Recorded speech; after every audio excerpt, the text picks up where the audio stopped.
Indiana Pacers get blown out by 35 points to the Phoenix Suns. That is their sixth consecutive loss. My, oh my, Pacer Nation. It is getting ugly. And then Aaron Nesmith goes down in the third quarter with a terrible-looking injury. But according to Rick Carlisle, it appears he might have dodged a bullet. He's still going to miss some time. We'll get more updates on that as he gets further testing done, more MRIs. Keep an eye on that. But Pacer Nation, this year has been horrific. It's been really, really tough to talk about and cover.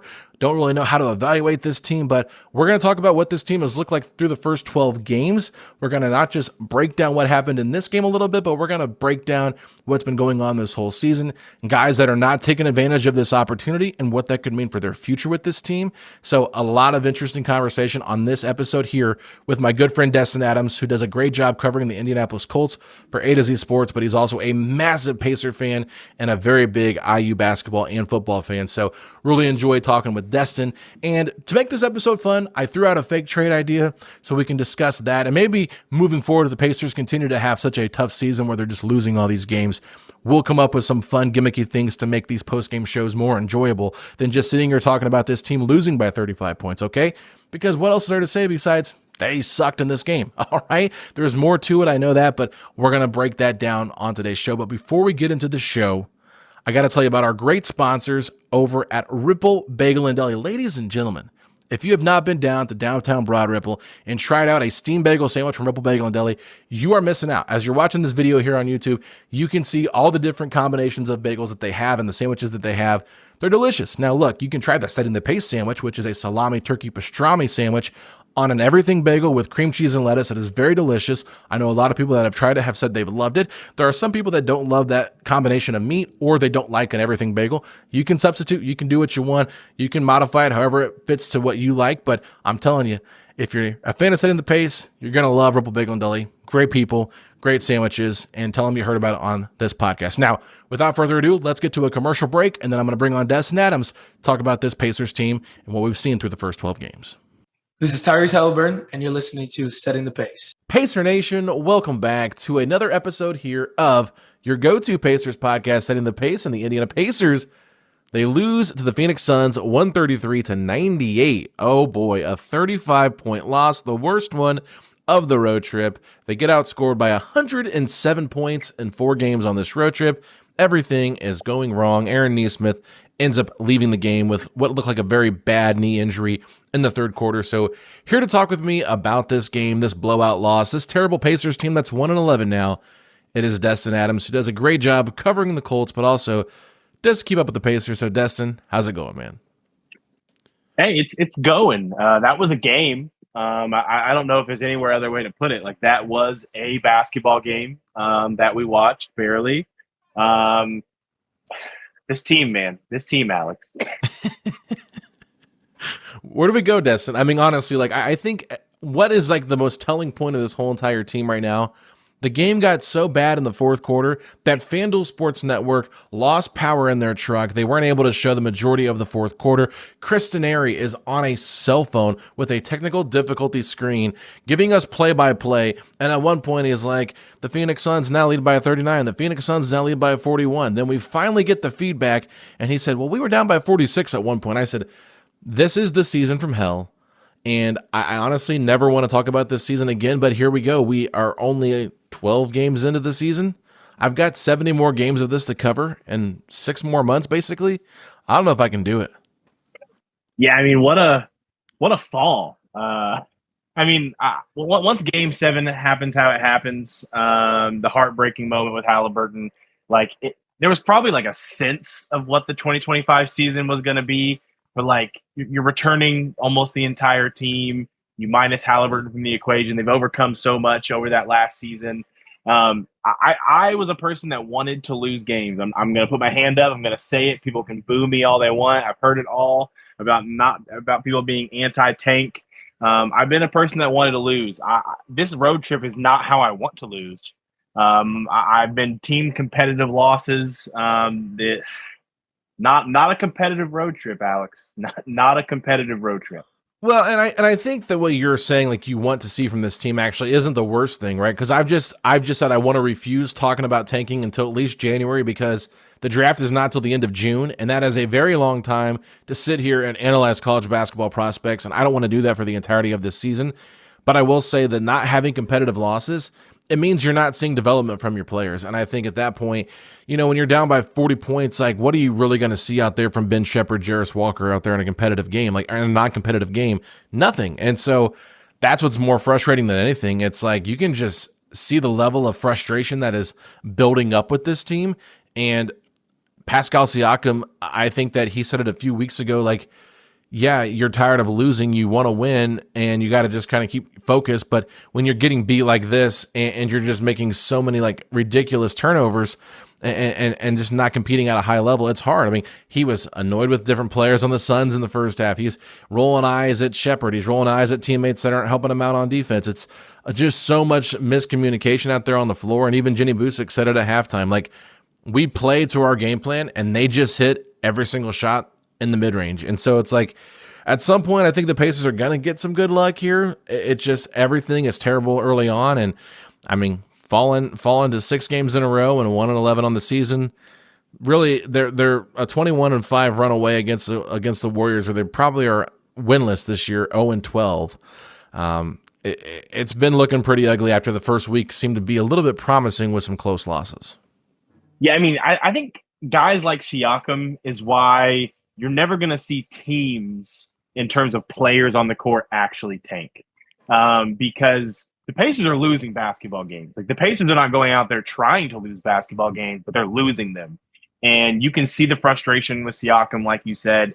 And he's just the type of guy that bought into coming to Indiana. He came here to win games. We have this magical season last year, and it feels like you're kind of paying off a veteran that has kind of bought into the city, bought into the team, bought into the fan base.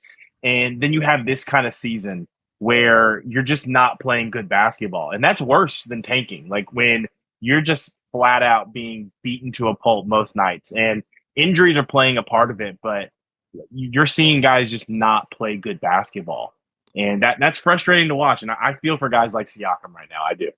Do you have any like reason why, or what you're seeing out there for why they're not playing good basketball? Is it just a matter of different lineup combinations, or do you think it's just a matter of that plus not having confidence in their game right now? Yeah, I mean, I'm not the kind of person that wants to blame everything on injuries, right? But I think the injuries stacking up at point guard more than anything are going to make Rick Carlisle's system struggle. Like, you call the point guard the quarterback of the offense in terms of basketball, going to the football world. Sorry, it's where my head is always, guys. So I had to dip into it.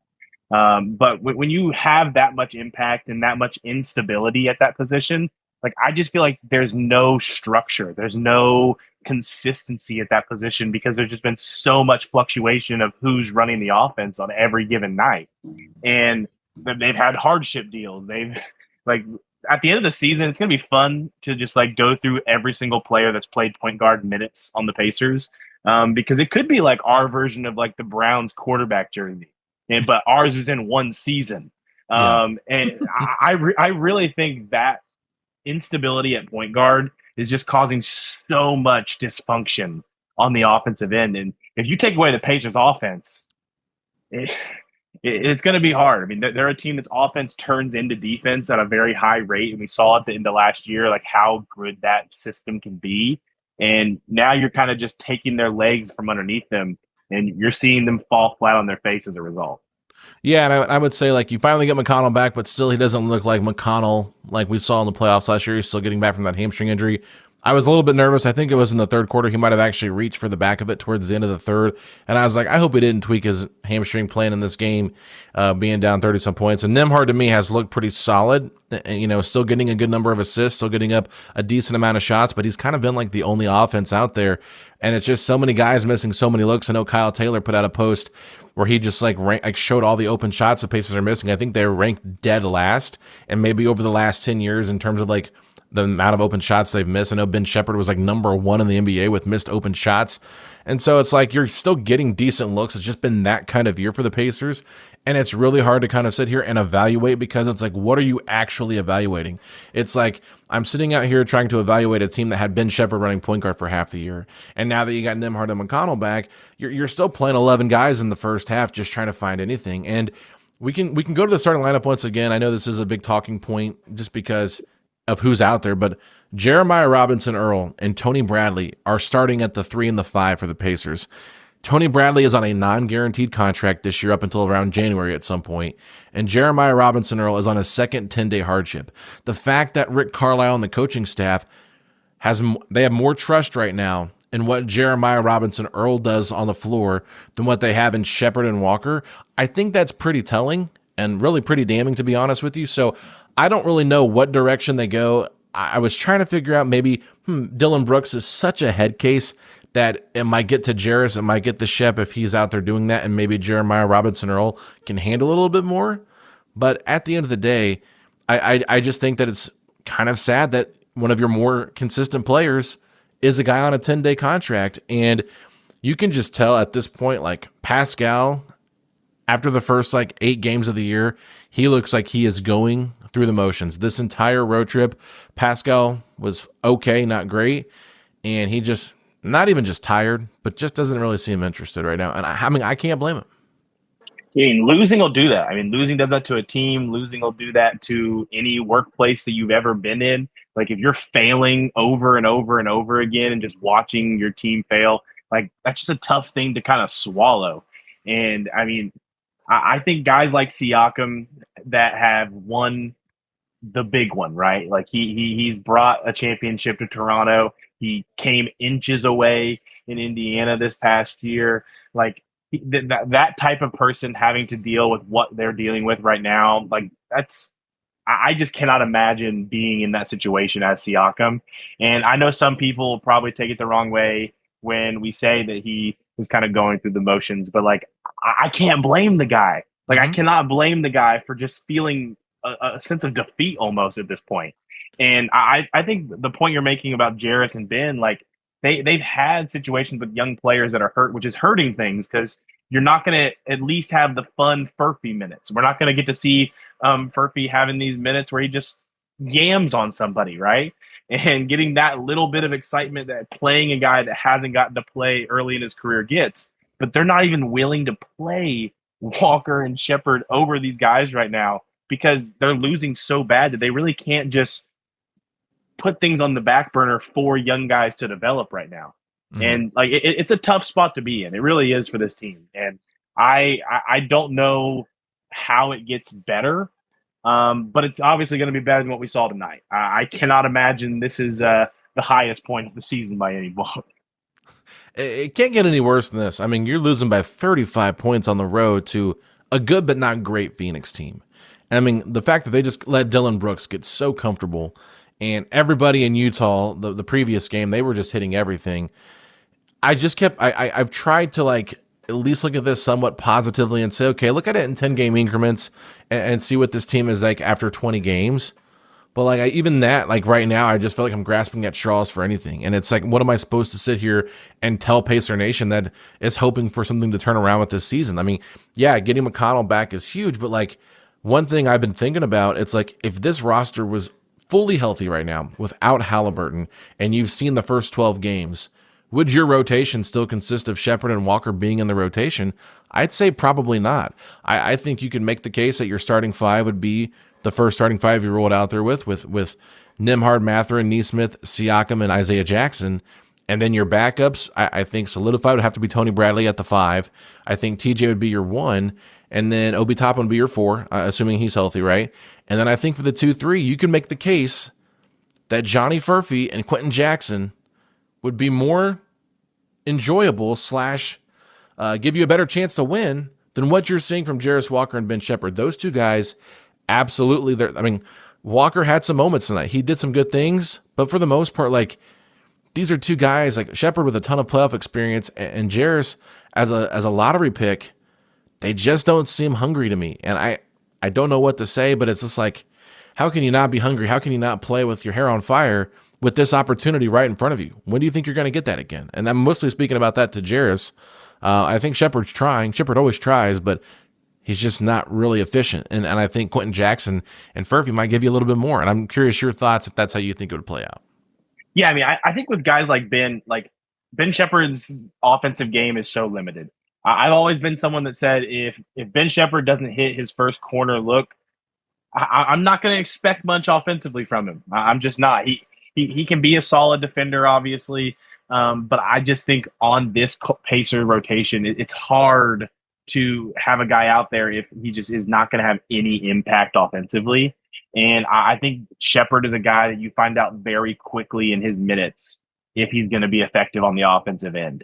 And when it comes to Jarace, I feel like he still gets this treatment where we watch him out there. He kind of looks confused a bit. He just doesn't look like he understands what is going on where other players do. And then everyone just kind of looks to say, well, he's still young.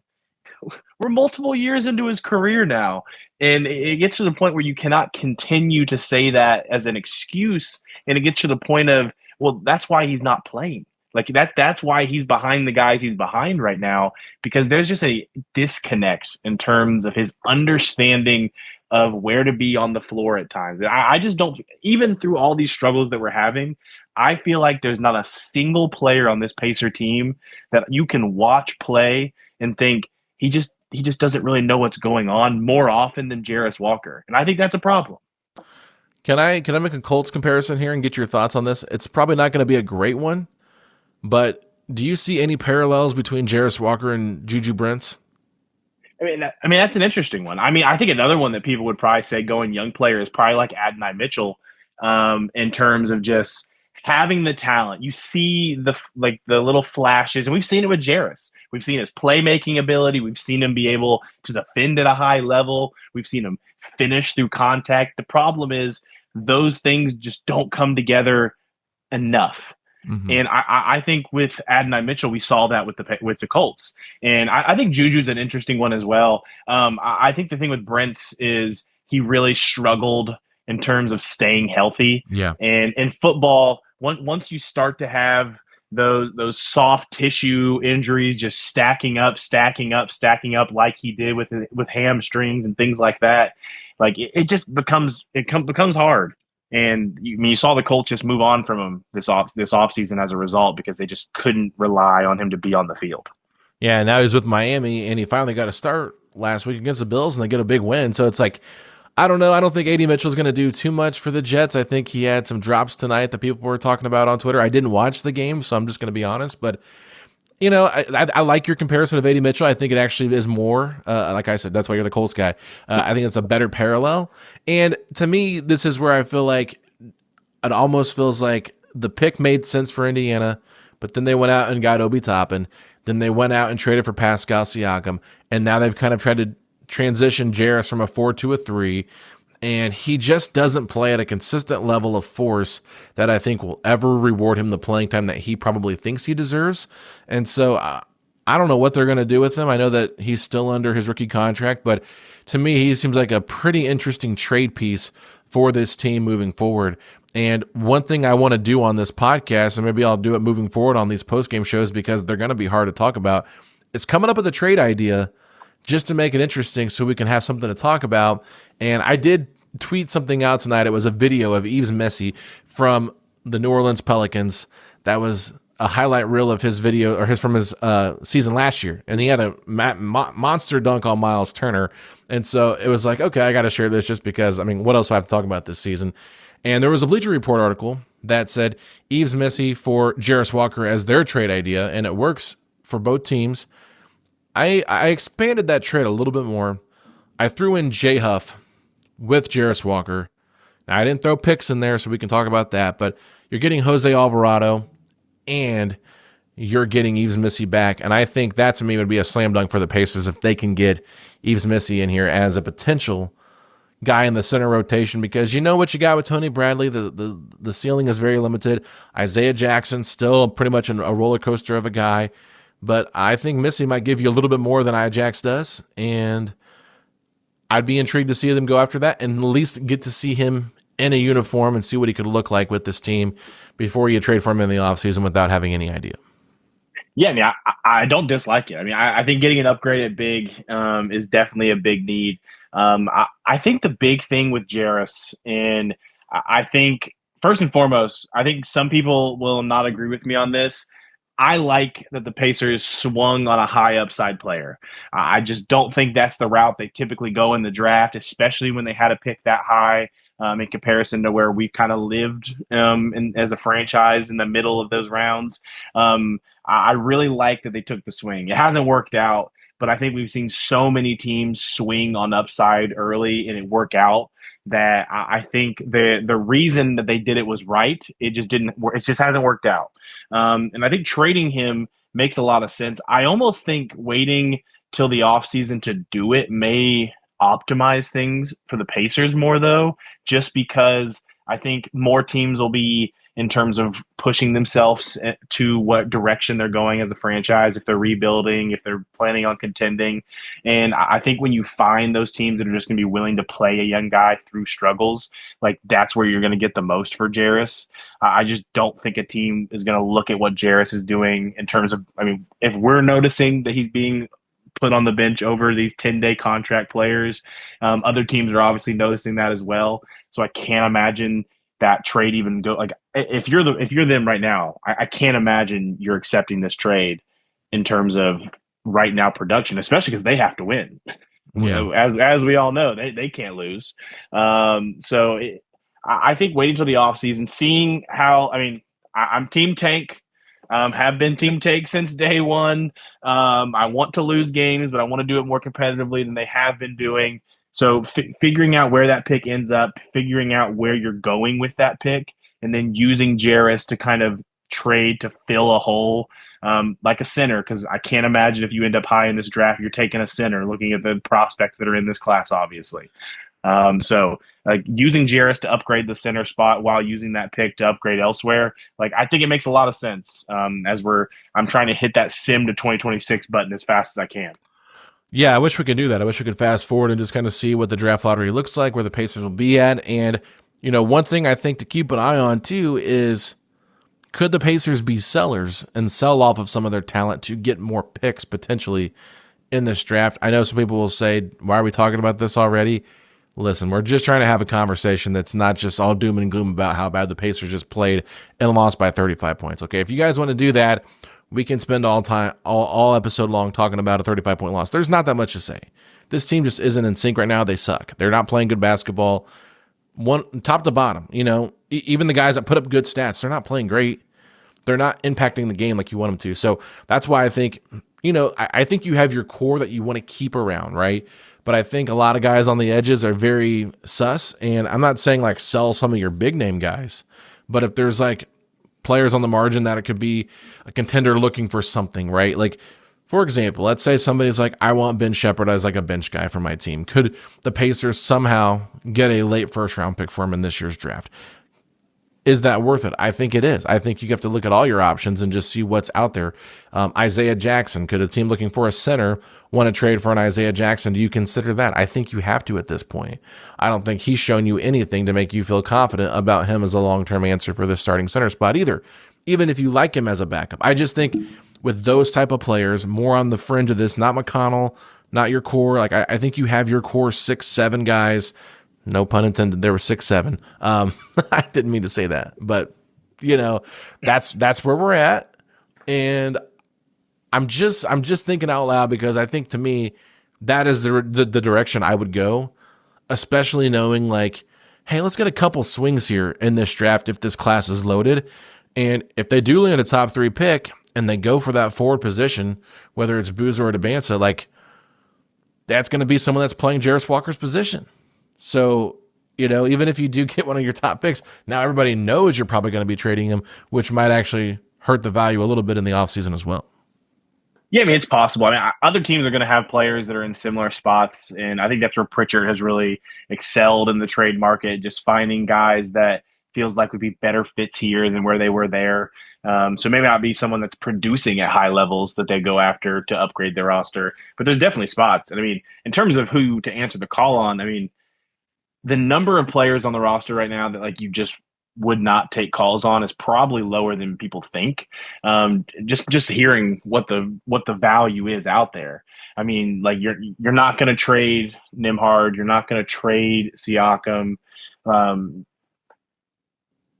I mean, after that, when you take people off injuries, I mean, like who are you not answering a call? I love Benedict Mathurin. I love Benedict Mathurin, but if someone calls, I mean, he's a restricted free agent this offseason. Like you're gonna listen. Yeah. I'm not saying you're gonna trade him, and I'm not saying the value is gonna be there that it makes sense to trade him right now. But like you're gonna listen. Yeah. Well, they have to. I think just knowing like what's the season look like if you're not sure if you want to re-sign him or not. I mean, that's a big question. Like, I'm not saying they should or shouldn't. I think that you're seeing now why he might be very important to this team moving forward. And I mentioned this a couple episodes ago with Facci. I said, I kind of feel like Mathurin might become the new Miles Turner of this team in regards to how he's viewed as like his long-term fit here. Oh, because for the longest time we kept saying, Turner doesn't fit this team with Sabonis. Sabonis is the better player. You got to keep him, blah, blah, blah, blah, blah. You can't keep Turner over Sabonis. Like, it doesn't make sense. Then you realize, oh, Sabonis can get me more. So let me make this trade because I'm getting Halliburton in this deal. And then we can unleash Turner. And like, wow, Turner really blossomed into more of a focal point for this team and became kind of a staple for that starting five. And I think that if he were still here at this point, you'd feel a lot better about the future of this team. I think that just knowing you don't have a starting five moving forward, it's a big deal. And right now you're just scraping the barrel for what you can get out there at that position. But with Mathurin, like this is a guy that he does play a little bit different than the rest of this team. He is kind of that bull in the china shop, right? But if he's going to be able to put up points and keep you in games when other guys can't do it without Halliburton, like you might want to keep him around longer. And I think that's something just to monitor. But like you said, if the right offer's out, like I don't know. I mean, if you're the Pacers, you have to listen to everything right now because Halliburton's untouchable, obviously. Siakam's untouchable. I think Nimhard, you probably take calls on Nimhard, but I think he's... Right now? You would take him? I think you take the calls. We probably don't trade him. I just think he's someone you listen to, right? I mean, not saying that that's somebody you want to move off of, but like you listen to those calls. Same for Nesmith. I honestly, like, I think McConnell is more untouchable than a lot of people realize. like just what he means to that second unit, because we've tried to trade McConnell several times on this podcast, and then you just realize like how lost the second unit looks without him. And I think once he gets fully healthy and you get a year, like he's getting older though, which is the only thing. So just a lot of different things we could talk about. But for this game specifically, and this team right now where they're at, they don't have an easy schedule coming up. Toronto is playing really good basketball. They got them Saturday at home. Then I believe on Monday they're on the road against Detroit. And even though Detroit's been pretty injured, they're winning games. They're figuring out ways to do it. I mean, I just watched an incredible back and forth game against them and the Wizards. And, I would love to see the Pacers put up the fight that the Wizards put up in that game. I mean, honestly, I was like, wow, this is really nice to see. Like, well, that loss by the Wizards is the kind of losses that I want to see more of from the Pacers. Yes. So yeah, we're just in a tough spot right now, and I don't really have anything else to add to that. But I guess, do you have any final thoughts on what you're seeing from the Pacers right now, and anything maybe I just said right there? Yeah, I mean, I think the first thing, it'll sound like a joke, and it kind of is, but it's serious. When comparing Mathurin to Turner, if Mathurin were to go somewhere else, he'd be such a better villain than Miles Turner is. I just want that to be known right now. I can't imagine the type of villain Mathurin could be. I think that would be entertaining. I think he would actually scare me as well. Miles Turner as a villain does not scare me.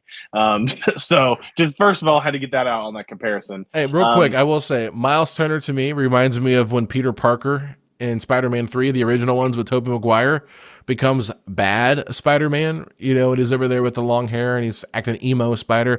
That to me is who Miles Turner is. Like, he's so fake as a bad guy. It's not real. It's not real. Like, this guy is such a, it's a lot better than yellow. Like, okay, dude, come on. You're saying that 3 games later? About a team that's never had a bright yellow court. But I mean, again, like I said, Mathurin, better villain. If that ever were to happen, I'm penciling it in. He'd be a better villain. But I mean, other than that, I mean, I agree with just about everything you said. I mean, I think when it comes to this team right now, like I think this season, and it's early for them to make these decisions, but like I think they really have to start making decisions about what is better for the Pacers 2026. Yep. And that's where my headspace was before game one. And I know that's not what franchises can do. But I think after seeing what this first stint of this schedule has looked like I just don't think anything is worth deciding when 2025 is the best thing for you. Like, to me, every decision that's put in front of you needs to have an answer that is better for 2026. And how are the Pacers the best they can be for day one of 2026? So whatever that is, like, that needs to be the path forward. And I think that makes a lot of these decisions different. Because I think when you're taking calls on players and answering what their value is, the value answer is even different in terms of what you're going to get back when you are trying to operate as a team that's trying to be better in 2026 than you are in 2025. Mm-hmm. So like that's my biggest thing. And just sharing, for anyone that may hate me for being team tank, just sharing like my philosophy on it a little bit. That my headspace and where I think the Pacers headspace should be as a franchise right now is how can the Pacers be the best they can be for game one of 2026? Yeah, and I think I'm starting to feel that way more and more. I don't think I felt the way at the beginning of the year, because I felt like if this team can be competitive, make the playoffs, make the play-in, and stay healthy, if this team were healthy, I mean, I think they're around what the Suns are right now, around a 500 team. I really do believe that. And their schedule is always going to be super tough early on, a lot of West Coast games. It'll ease up. They'll probably start stringing together some wins, and it'll feel like some positive stuff's going on. But I think at this point right now, with where you're at, you really have to consider your minutes management. Make sure you're not overloading your key players, because this is a great year to kind of rest and heal up for next year. A long finals run to a game 7, like that's a lot of wear and tear, a lot of miles on the body. And the Pacers play at such a fast pace. It's tough. So I will just say this. I'm excited to see what the Pacers do next year, but I'm also really intrigued by how they handle the rest of this season. It's something to talk about, right? And there's a lot that they could do. So, Destin, where can people find you at? Anything else you want to plug before we sign off here? Yeah, you can find me on the good old X or Twitter or whatever you want to call it these days at the Destin Adams. I promise I'm not a prideful person at Destin Adams, which is already taken, and I can't get it. However, I've ever tried to get the at Destin Adams, it's just taken. So at the Destin Adams, I'm not a prideful person, I promise. And you can follow all my Colts work at A to Z Sports. Writing about a really good Colts team right now. It's on bye. I'm really excited for this end of the season with them. And I know you're a pretty avid Indiana Hoosiers football fan too, right?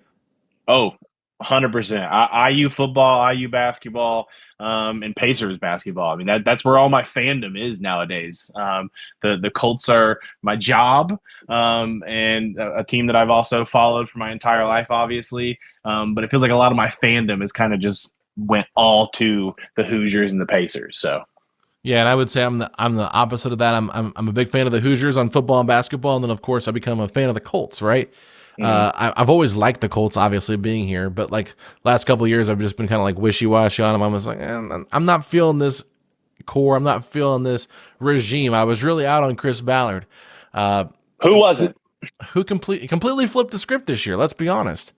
Everything he's done from the offseason to the draft to what he's done now at the trade deadline, that's not the Chris Ballard we saw the first, 9 years of his tenure. So I think he felt the seat getting hot, and he adjusted properly. And so good for Daniel Dimes to kind of Danny Dimes saving Chris Ballard's job a little bit, I think, with the play he's had. And honestly, like, this whole team's just been really fun to watch. So hopefully they can get DeForest Buckner back healthy, go on a run. They got the Chiefs a week from Sunday, which is going to be massive.